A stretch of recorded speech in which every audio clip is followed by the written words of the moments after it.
रोज़ हमारा कितना जीवन व्यर्थ के कार्यों, गपशप में, नींद में, आलस्य में, अनजाने में ही नष्ट हो रहा है।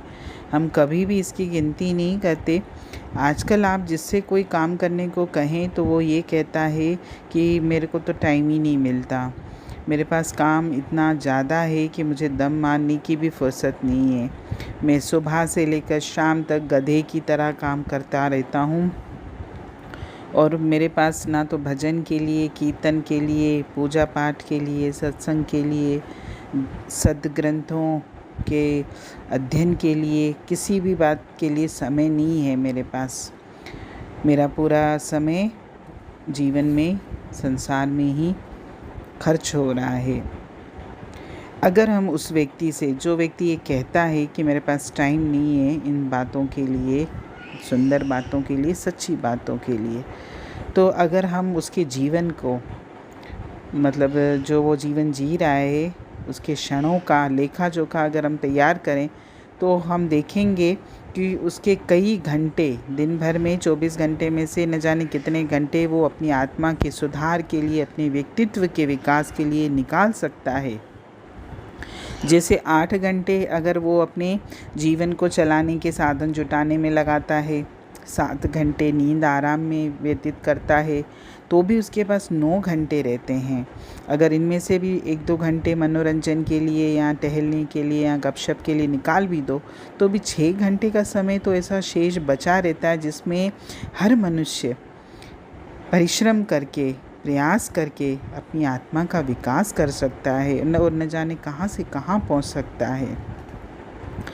यदि हम अपने जीवन पर नज़र डालें तो हमारा जीवन व्यर्थ के कार्यों में या आलस्य में ही नष्ट हो रहा है। हम इसका उचित सदुपयोग कर सकते हैं और चाहें अगर हम, तो कई ऐसे कार्य हैं जिसके लिए मुझे समय मिल सकता है। आज के मनुष्य का जो एक प्रधान शत्रु है, यानी सबसे बड़ा शत्रु है आलस्य। थोड़ा सा भी अगर हम काम करते हैं ना, तो हमारे मन में भावना क्या आ जाती है कि अब मैं तो थक गया, मैंने तो बहुत सारा काम कर लिया, अब तो मैं थोड़ी देर आराम कर लूँ, थोड़ा मनोरंजन कर लूँ। और ये विचार आते ही वो लेट जाता है, मतलब मुझे आराम करना है, या फिर घूमने फिरने चला जाएगा, या किसी से गपशप करने लगा। नहीं तो आजकल जो मोबाइल है सबके हाथों में, बस उसी में लग जाता है। यदि हम रात को 10 बजे सोएं और सुबह 7 बजे उठते हैं, तो 1-2 दिन आप ये करके देखो कि रात को 10 बजे सो और सुबह 5 बजे उठो, तो आपकी न जाने कितनी जो व्यर्थ की नींद है, यानी रात को 10 से सुबह 7 तक आपके 9 घंटे होते हैं, तो 9 घंटे सोने की कोई ज़रूरत नहीं है। अगर हम उसमें से 2 घंटे माइनस कर लें, तो अगर हम 7 घंटे सोते हैं तो हमने हर दिन 2 घंटे बचाए। तो ये 2 घंटे हम अपने जीवन में न जाने कितने अच्छे कार्यों में लगा सकते हैं, लेकिन हम ऐसा नहीं करते। आज जो आधुनिक मानव है, अपनी कुशलता, अपनी बुद्धि, अपनी कुशाग्रता पर घमंड करता है कि मैंने तो जीवन में देखो न जाने क्या क्या पा लिया, क्या क्या कर लिया। लेकिन उसको हमेशा ये याद रखना चाहिए कि अगर उसने जीवन में कुछ हासिल किया भी है तो समय की भी बर्बादी उसने करी है। वो इससे ज़्यादा आगे बढ़ सकता था, इससे ज़्यादा हासिल कर सकता था, बशर्ते उसने समय का सदुपयोग किया होता। जो कठोर एकाग्रता वाले कार्य होते हैं, जिसमें बिल्कुल हमको कॉन्सेंट्रेट माइंड चाहिए, उससे तो हम और दूर भागते हैं। जैसे स्टूडेंट्स होते हैं, तो वो क्या सोचते हैं कि जो इजी सब्जेक्ट हैं, मैं खाली उन्हीं की पढ़ाई करूं। जो डिफ़िकल्ट होते हैं वो उनसे दूर भागते हैं। ये एक आलस्य का तरीका है कि वो पढ़ना नहीं चाहते। वो चाहते हैं कि हम मेहनत कम करें और हमको फल ज़्यादा मिले। अगर हम स्कूल कॉलेज में जो बच्चे जाते हैं, वहाँ पे अगर 5-6 घंटे पढ़ाई करते हैं तो दिन भर बोलते फिरेंगे हम तो स्कूल कॉलेज में 5-6 घंटे जाते हैं और इतनी पढ़ाई करते हैं। और जो दिन भर वो वेस्ट करते हैं अपने टाइम का, उसका कभी जिक्र भी नहीं करेंगे। यानी जितनी देर पढ़ाई लिखाई करी उसका जिक्र करेंगे कि हमने इतने घंटे पढ़ाई की, और जो आपने टाइम वेस्ट किया मोबाइलों में, गेमों में, टीवी में, घूमने फिरने में, गपशप में, उसकी तो गणना कोई करता ही नहीं है।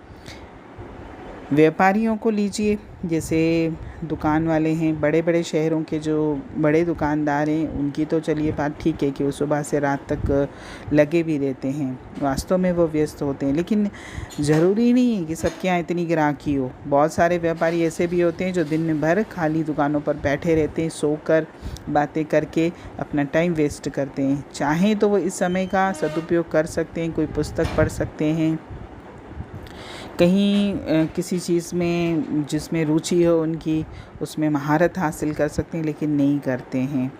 अगर चाहें तो वो मंदिरों में पूजन भजन के लिए जा सकते हैं रात के समय, जब उनका दुकान का समय नहीं होता, लेकिन वो नहीं करते।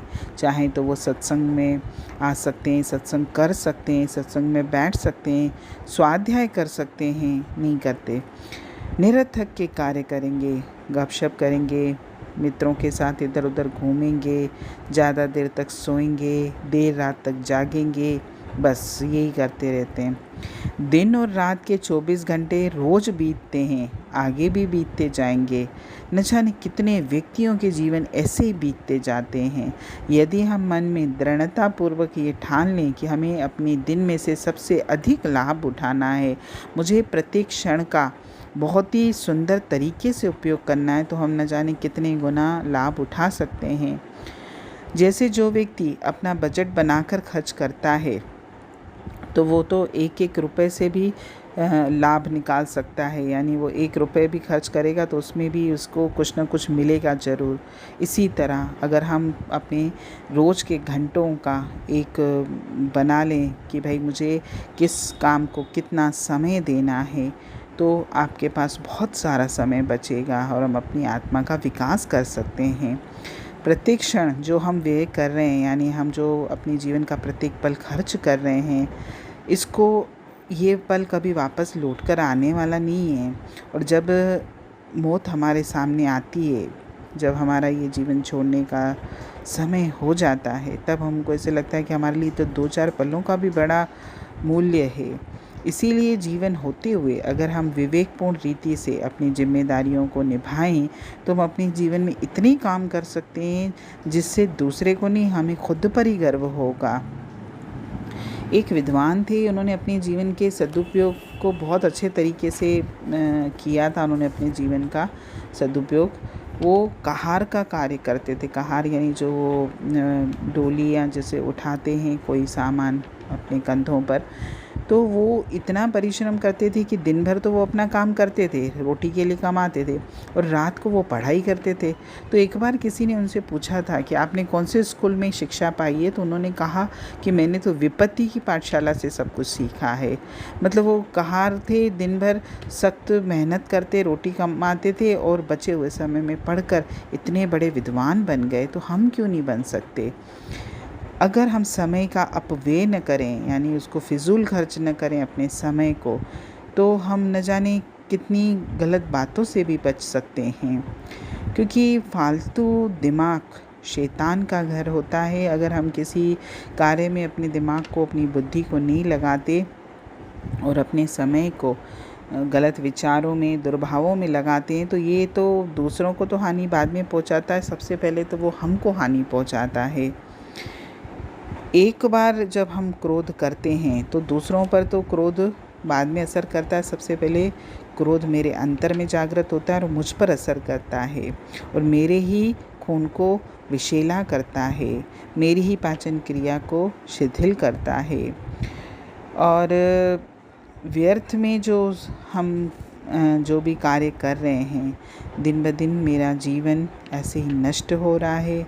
घृणा के विचार हों, क्रोध हो, अहंकार हो, दूसरों के लिए बुरा सोचना हो, हिंसा हो, ईर्ष्या हो, बैर हो, ये सब जो मनोविकार हैं, ये मेरे जीवन को पतन के मार्ग पर लेके जा रहे हैं। जितना हो सके हम इन विचारों से ऊपर उठें, और हमारे पास अगर समय परमात्मा ने दिया भी है कि मैं अपने दैनिक कार्यों में से अपनी नींद के, खाने पीने के, जीविका कमाने के, सब काम करने के बाद अगर मुझे जो समय मिलता है, तो मैं शांत चित्त से एक जगह बैठकर प्रार्थना करूं, पूजा करूं और उस परमात्मा से जुड़ूं, अपने आत्मा के गुणों का विकास करूं, सच्चे आध्यात्मिक व्यक्ति में प्रेम, ईमानदारी, सत्यता, दया, श्रद्धा, भक्ति सब होने चाहिए। लेकिन इन सब के लिए मुझे समय देना पड़ता है, पुरुषार्थ करना पड़ता है, तभी मेरे अंतर में इन दिव्य गुणों की वृद्धि होगी। इसीलिए हो सके तो अपने जीवन का सदुपयोग करिए, व्यर्थ के कार्यों में अपने जीवन को मत बर्बाद करिए। खुद भी विकास के रास्ते पर आगे बढ़िए और दूसरों को भी आगे बढ़ाइए, क्योंकि जो व्यक्ति दूसरों को देता है सबसे पहले तो उसी के चाहे ज्ञान हो या जो भी चीज़ हो उसमें बढ़ोतरी होती है। और हमारे जीवन का तो उद्देश्य भी यही है, भगवान को प्राप्त करना और मुक्ति को प्राप्त करना। इसलिए जो परमेश्वर मेरे अंतर आत्मा में स्थित है, मैं उससे जुड़ूं, मैं संसार के व्यर्थ के कार्यों में अपना समय, अपना अनमोल मनुष्य जन्म नष्ट न करूं। हरि ओम।